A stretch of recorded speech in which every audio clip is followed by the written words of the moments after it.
evening, ladies and gentlemen, and welcome to the 8 o'clock main news. In tonight's headlines, His Highness the Emir delivers a speech on the occasion of the last 10 days of the holy month of Ramadan.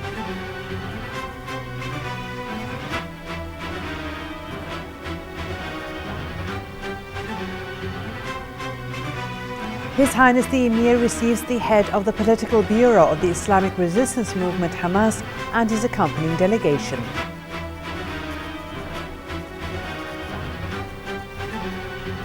Gaza suffers the highest death toll since Israel's offensive begins, with at least 40 people killed today.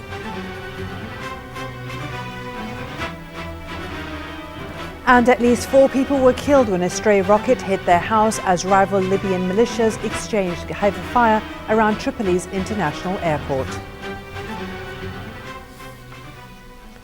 His Highness the Emir Sheikh Sabah Al-Ahmed Al-Jaber Al-Sabah delivered a speech at 8 p.m. this evening on the occasion of the last 10 days of the holy month of Ramadan.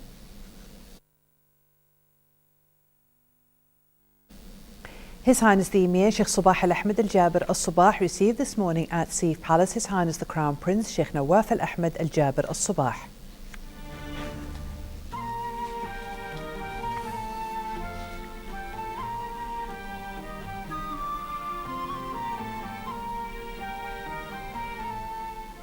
His Highness the Emir then received His Highness Sheikh Jabir al-Mubarak al-Hamad al-Sabah, the Prime Minister.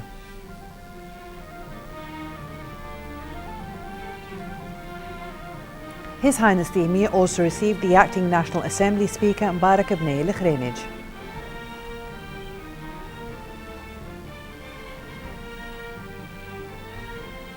Finally, His Highness the Emir received the First Deputy Premier and Foreign Minister Sheikh Sabah al-Khalid al-Hamad al-Sabah.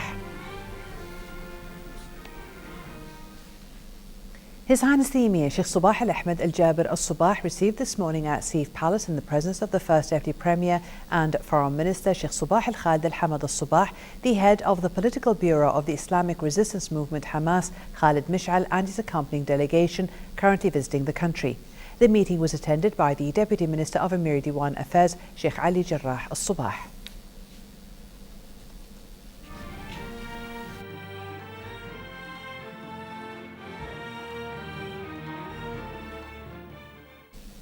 His Highness the Emir Sheikh Sabah Al-Ahmed Al-Jaber Al-Sabah sent a cable of congratulations to His Excellency the President of the Republic of Iraq Jalal Talibani on the occasion of his safe return home following his treatment trip.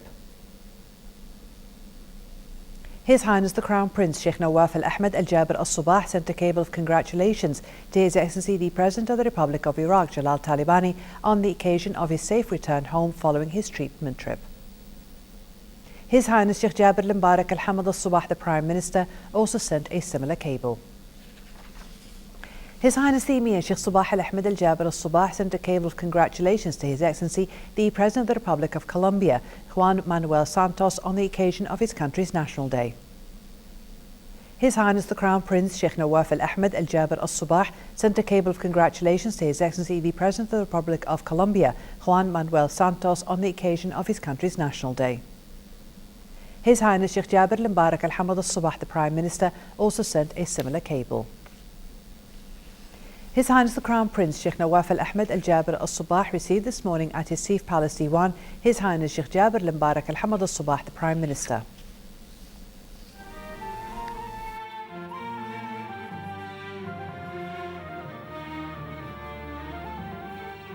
His Highness the Crown Prince then received the Acting National Assembly Speaker Mubarak ibn al-Khrenij.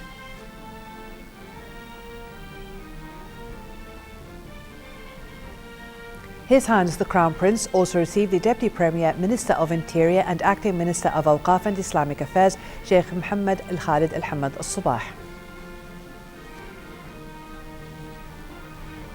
His Highness the Crown Prince later received the Deputy Premier and Minister of Defence Sheikh Khalid Jarrah Al-Sabah.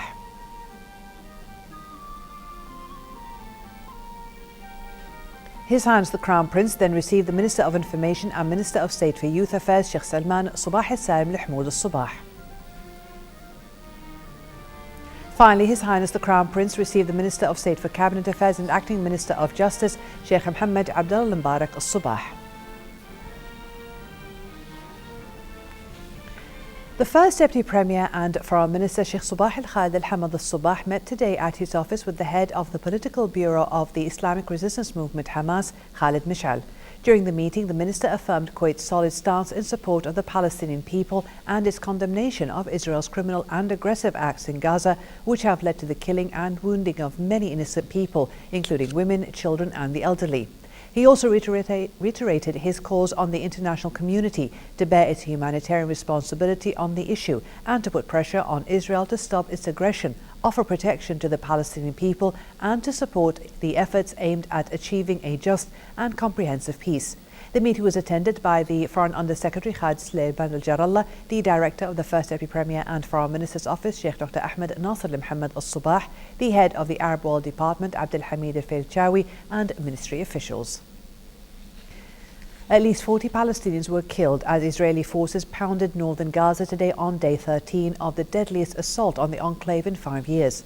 The intensity of the bombardment prevented emergency services from accessing the area, and dead bodies lay in the streets as thousands fled in terror.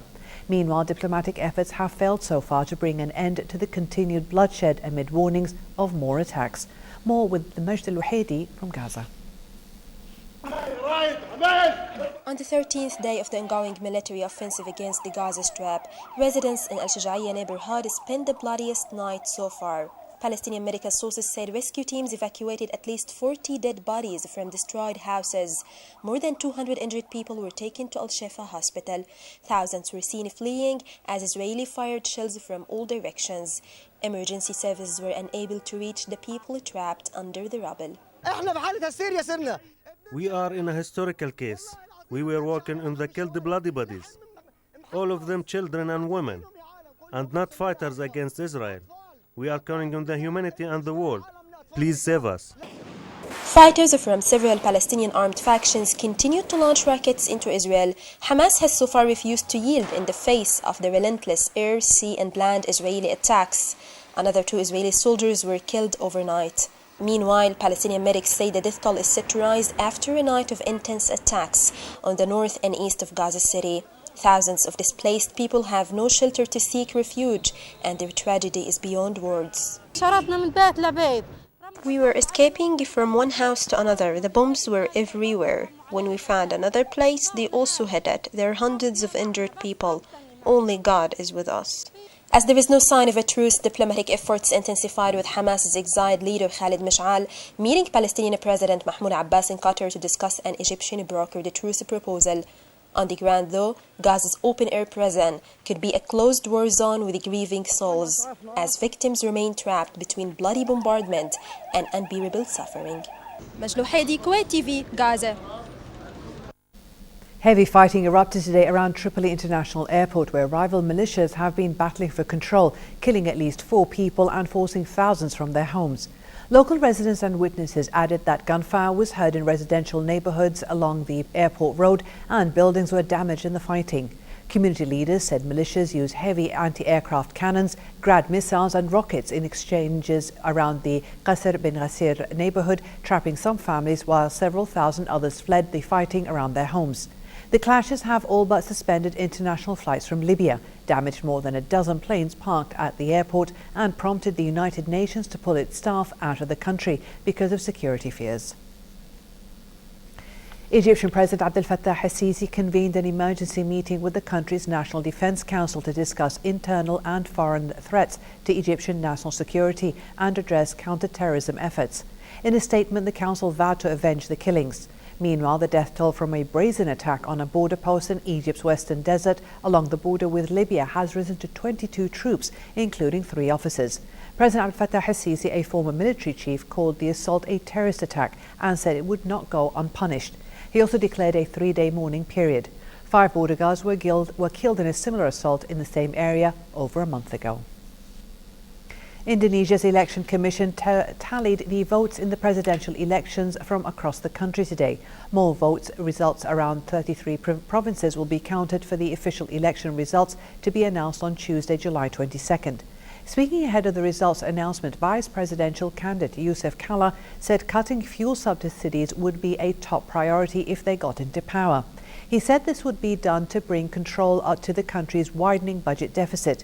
Kalla said he was keenly aware of how politically sensitive it was to cut fuel subsidies in Southeast Asia's largest economy after hiking prices 3 times when he first served as vice president during the first term of the outgoing president. The main indices of the Kuwait Stock Exchange ended up mixed at the conclusion of today's session. The weighted index read 479, gaining 1.45 points. The price index stood at 7,084.16, losing 12.88 points. And the KSX 15 settled at 1,170.97, putting on 6.83 points. The number of trades reached 2,567. The value of traded stocks was just above 14 million Kuwaiti dinars, and the volume of the exchange shares was 136.5 million. For a chance to see our reports again, please visit our YouTube channel at MOI Kuwait News. And to recap tonight's news, here are the headlines once again. His Highness the Emir delivers a speech on the occasion of the last 10 days of the holy month of Ramadan.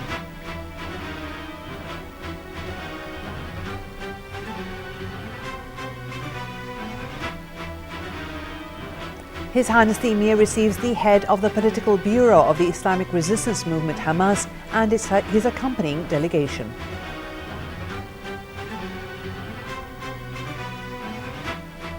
Gaza suffers the highest death toll since Israel's offensive begins, with at least 40 people killed today.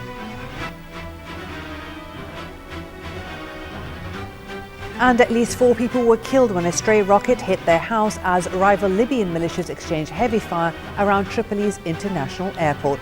Thank you for joining us.